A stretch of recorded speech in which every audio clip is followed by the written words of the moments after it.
everyone, welcome once again to Ask the Treksperts. I'm Captain Logan. And I'm Sarah. And this is the show where we answer your questions about Star Trek. Today's question comes from Mr. BK47, who asked us to review an episode. And today we're going to talk about Wolf in the Fold. He asked for this quite a long time ago. We're finally getting around to doing it. And Sarah, it's been a while since you've seen Wolf in the Fold, right? It has. And in fact, before we watched this for the review, I'd only seen it once. Oh, okay. And probably about 6 years ago by this point. Oh, wow, so jeez. It's been a while. So if you're kind of unfamiliar with it, or don't speak episode title, Wolf in the Fold is a season 1 original series episode. It's early in the mid-season. I think it's like 12th, 13th episode or something, and it's the one with Jack the Ripper. That's the way everybody remembers it. And that's the only thing I knew about it before I watched it again. Like the whole plot of it, I always forget, or I guess I can't say always, but like the one time I watched it. So is it unmemorable because it's kind of just dull and stereotypical, or how do you feel about the story, which is basically Scotty looks like maybe he's murdered a bunch of women, and then we find out that Jack the Ripper did it, because Jack the Ripper, it turns out, is not a human being, but actually an entity that and I thought this was an interesting plot point, that not only possesses people, but between the time that he killed people in the 19th century on Earth, he jumped from person to person between different planets, leading up to Argalius, which is where we are here in this episode. I thought that was kind of neat. Yeah. No, I think for me, I don't think it was dull. Just there's nothing there that caused me to forget it. It is a good mystery, I think. But I think part of the problem is just that it's so convoluted and it just jumps all over the place. And so my mind just kind of was following it the first time, kind of along for the ride. And so at the end of it, you're like, the only thing really to grasp onto for your long-term memory, I think, is, oh, look, it's Jack the Ripper, and Scotty might have committed 3 murders. Yeah, so that's all that was there. So you have all these red herrings, you have all these people who it might be, and then, that part wasn't in my memory. So it was like watching it for the first time for me. When they finally reveal that it is Jack the Ripper, does that kind of come out of left field to you, or do you feel like there's enough planted for it? When they reveal that it is Jack the Ripper? Yeah. I think that kind of comes all at one time. It does come out of nowhere, but, for me it was kind of, you don't think it's Scotty. You're pretty darn sure it's not Scotty. No, you don't. But and there's at least one red herring that, to me, seems like an obvious bluff. And that's fiancé. There's a girl that's killed at the very beginning, who's this exotic dancer, basically, that Scotty is watching because Kirk and McCoy want to heal him from hating women. Yeah. Because he got a head injury, and it had something to do with some girl. I don't even remember what it was. Apparently some woman set an explosion, and that was the cause of his concussion. And so now he's got this weird mental thing where he's like just hates women. Well, I don't think it's even that. I think that they're Kirk and McCoy are just worried that it might lead to hatred. Yeah, which is so silly. I think it's kind of silly. So they take him to a planet where he can watch an exotic dancer. Yeah. And of course he's enjoying himself. Yeah, and it's just hilarious. So, and it's basically a rehash of, well, not a rehash if you, from the perspective of a person that would have watched it on TV because the cage wasn't aired, but at the time, of course. But it's basically the scene at the beginning of the cage again, except with the Orion. With the Orion, except without it being a girl painted green. It's even the same music. I'm not sure if it's the same music, is it? Was. Okay, all right. But for once, I noticed the music. Are you sure? I'm not sure it was exactly the same. Whatever, I don't want to argue about it. I don't mind going back and rewatching The Cage. Well, The Cage is great. Yeah. And of course, it's in the Menagerie also. Yeah. But anyway, what were we talking about? We were talking about Scotty's hatred of women. Which is really kind of silly. So anyway, what happens is besides all of that, Yeah. this guy is looking at them and is obviously really jealous, and because that's his fiance, and Scotty's oogling her. Okay, whatever. And then that's supposed to be enough of a suspicion for murder for him to be one of the red herrings. Now, if it turned out that he actually did it, that would make this one of the lamest episodes in the history of anything. So obviously, it's not that guy. Yeah. They're also and then of course the other one is Scotty. I mean, I think that's really the only two people we're thinking maybe it is. There's her father until we find out that he's her father, and then we're like, oh, it probably wasn't that guy. Yeah. So and then the only other person it could possibly be is the one that it is, which turns out to be Jack the Ripper, and that's what is his name again? Hengist? Yeah, Hengist. That's it. And so you got this guy Hengist, and honestly, I think that it's a little predictable once you get toward the middle, because Hengist starts really looking nervous, and he starts objecting to everything. Even before the courtroom scene, he starts just going, "Oh well, I object to the whole proceeding. I don't want to do this. I should be in charge." Blah blah blah blah blah. Because he's the guy who actually is supposed to be running security on this planet. That didn't tip me off at all. Oh really? I just thought he was one of those stupid TOS people that show up in episodes occasionally who just do object to everything. You know, like the stupid admiral. And that happens. Yeah, and only because he's government guy. He's in charge, and he doesn't feel like he's got enough authority right now because the planet's prefect has stepped in, and now he's taking charge. Yeah. So I mean, he could just be a guy with an ego, which is kind of what I thought he was. That's true. Yeah. That's true. Because there are those do exist in the original series a lot. Of course, once you get to the courtroom scene, he's really starting to sweat, and then you can kind of tell. Yeah. Yeah.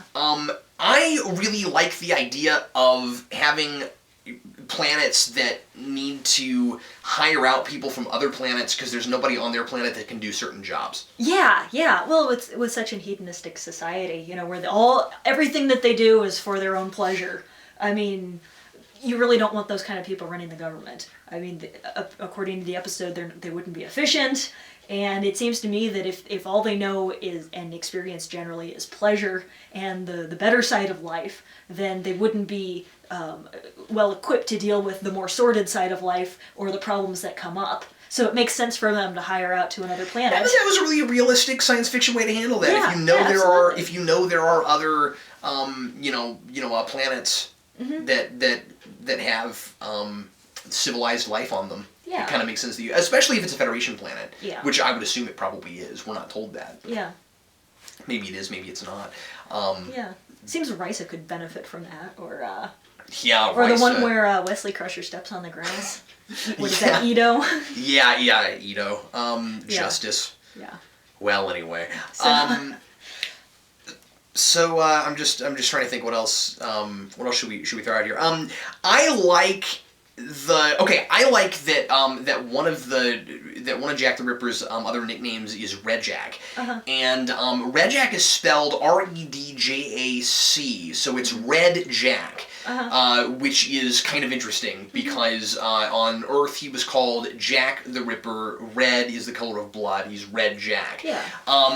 I kind of wish that somehow or rather, and I don't know how it could have happened, that nickname could have been dropped somewhere earlier in the episode so that we had more of a tip-off. I don't see where it would have gone or how, but just somehow or rather that name popping up early. The first time we hear it is... in the courtroom. No, it isn't. Is it not? No, it's in her seance. Oh, that's right. Okay, so we do get that earlier. I forgot. You're right about that. Okay, so they do that, actually. They do precisely what I'm saying they should have done. Okay, never mind. Yeah, that is really cool. Because we hear, but that's probably the episode's way of making it not come so much out of left field. Not that anybody could possibly watch this episode and think, oh, it must be Jack the Ripper, but just that once you know it's Jack the Ripper, you look back, oh, okay, Red Jack. It doesn't feel so bizarre. Yeah. I do think that, perspective-wise, it is probably a little weird if you watched this in sequence, because this would be probably the first time they did something like this in TOS. Yeah, in what way? Well, I don't think we've been to any of the Earth-like planets yet. I might be mistaken, but I don't think we have. Yeah. And I don't think we haven't had Apollo yet. We haven't had any of these episodes where something from Earth is explained that we didn't understand before, but now we understand. Sure. Or the other direction, which is something from Earth influences some other planet. I think this is the first time any of that happens, if I'm not mistaken. Yeah. And if it I never is, thought of that. it seems like that would come more out of left field because we don't anticipate this show to do that sort of thing. Right. By the time you've had bread and circuses, you can expect freaking anything to happen in Star Trek. Yeah. Yeah. No, I see what you're saying. I don't really know the order of first season episodes as well as I. No, and I don't either. Understand the only reason I said the number of the sequences because I looked it up before we did this. Yeah. I'm not very familiar with original series episode order either because guess what, they're all episodic and who cares when exactly they happen. It's nice to know first, second, and third if you can. There are definitely some episodes that I always forget if they're in first or second, except for the ones that I know Chekhov is in because he's not in first season, so you know that can't be first. Yeah. But anyway, I don't know. It's not important for the order of storytelling because they're all episodic. I just mean for viewer. the perspective of the viewer, right. knowing what to expect from this show, which is still fairly new. Yeah. Just a few episodes in. Yeah. Definitely. What else? I think all the guest stars are very strong in this one. Oh yeah, the I prefect especially is like the great. prefect. Yeah. Yeah, and his wife is great too, even though she is. doesn't get too much screen time. But I thought they were very well cast. And that's another thing that early TOS likes to do quite a bit too is give people of different species advanced powers. TOS, or especially early TOS, loves telepathy and empathy. She's this empathic person. I really like how the seance works because it feels very mystical, and yet Kirk and Spock and McCoy, or especially Spock and McCoy, talk about it like it's a scientific fact. Yeah, it's quite interesting, and I like that in deconstructing the seance scene later in the courtroom sequence, where it doesn't come off so much like a 1960s Batman scene where they're trying to decipher Riddler's riddles. Oh, that's a really good point. Yeah, it's the only possible answer. A sparrow with a machine gun. Yes, the only possible answer. Yeah, because that could have come off that way. Yeah, and it really didn't. Where they were really piecing it out, and the audience follows along, in my opinion. So it's kind of weird where they go with it, but. I don't think it's a super strong mystery. I like the conclusion of it. I think it's really interesting to do something like this old real life killer who we never knew who it was was actually an alien. That kind of thing is a lot more interesting after it's been done to death. Yeah. And I mean, Star Trek's done more of those sorts of things later on, so it's not as interesting in some later episodes. Yeah. And a lot of sci-fi and other things have done this kind of thing. Yeah. But I think that here it feels fresh. Yeah. And so I like that about it. I like the guy who plays Hengist. I forget his name, but he's the guy who voiced Piglet. Yeah. And he Although that took me sounds a little like bit. Piglet. Oh, did it really? Yeah. Well, I kept imagining that part played by Piglet, and so I don't know. It was weird. For Wow, me. that's one demonic Piglet. Yeah, I know. Well, especially when Piglet sort of took over the computer. Yeah, right. You know. So I wondered if that guy actually didn't have that voice. That was actually Jack the Ripper's voice, and so that guy just had a normal voice, and then he was possessed by Jack the Ripper, and then sounded like Piglet. That's my theory. I wonder a little bit. Speaking of that, of the fact that he obviously must have possessed a real person, and I guess we don't really ever know. Like here's a question: was Hengist always Hengist, or was he always Jack the Ripper? That's a good question. I mean, like on that planet, like when he was. Well, it seems like he must have been Jack the Ripper the whole time, maybe, because, well, he had that knife from, what was that? Yeah. From the planet he was at before, I can't remember which. Well, how would he have brought it there? Know. That doesn't make any sense at all if he's jumping from person. How would he have brought a knife there? No, Hengist was from there. Oh, okay. Yeah. Oh, so, and there was now. Is it mentioned in that courtroom scene that there was that Jack the Ripper was also on that planet? Oh, it was. Yes. Well, that's really interesting. Yeah. Okay, so he must have been Jack the Ripper the whole time. Yeah. Okay, well that's interesting. My thought. Yeah. I also wonder what caused his death. Yeah. I don't really understand that because he like I don't think the rules are very well established. This is one of my biggest problems with it. Yeah. Is that Jack the Ripper, Red Jack, jumps from Hengist's body into the ship's computer, and then into the prefect, and then back into his body. Now, when he leaves Hengist's body, McCoy says this man is dead. Yeah.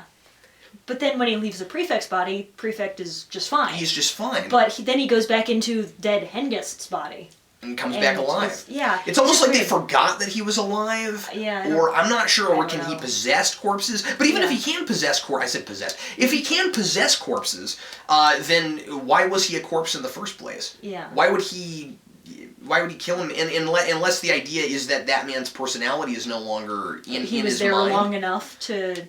And that's not talked about, and I don't know why we should be making that assumption as viewers. So it's just sort of confusing. That's confusing. But the one thing I really liked about this episode was when he jumped into the ship.